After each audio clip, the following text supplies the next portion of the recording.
my father came from Japan in 1905. He was 15 when he immigrated from Japan. He worked until he was able to actually build a store. Let me tell you a story in the form of a dream. I don't know why I have to tell it, but I know what it means. Close your eyes, just picture the scene as I paint it for you. It was World War II when this man named Kenji woke up. Ken was not a soldier.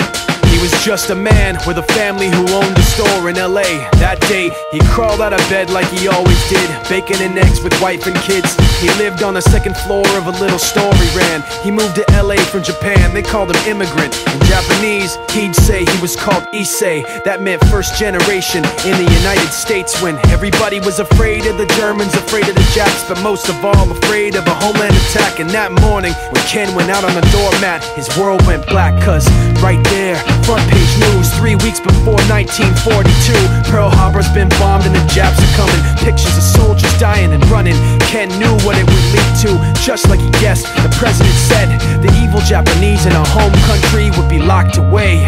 They gave Ken a couple of days to get his whole life packed in 2 bags. Just 2 bags, couldn't even pack his clothes. Some folks didn't even have a suitcase to pack anything in, so 2 trash bags is all he gave them. And when the kids asked, "Mom, where are we going?" nobody even knew what to say to them. Ken didn't want to lie, he said the US is looking for spies, so we have to live in a place called Manzanar, where a lot of Japanese people are. Stop it, don't look at the gunmen.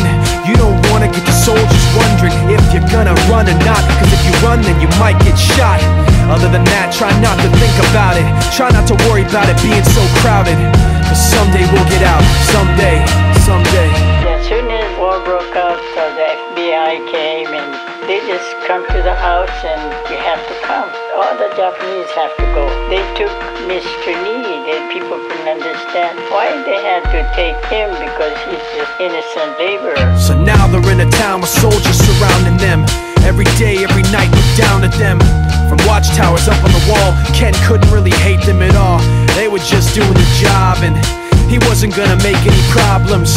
He had a little garden, vegetables and fruits that he gave to the troops in a basket his wife made. But in the back of his mind, he wanted his family's life saved. Prisoners of war in their own damn country, what for? And time passed in the prison town. He wondered if he'd live it down if and when they were free. The only way out was joining the army, and supposedly some men went out for the army, signed on, and ended up flying to Japan with a bomb.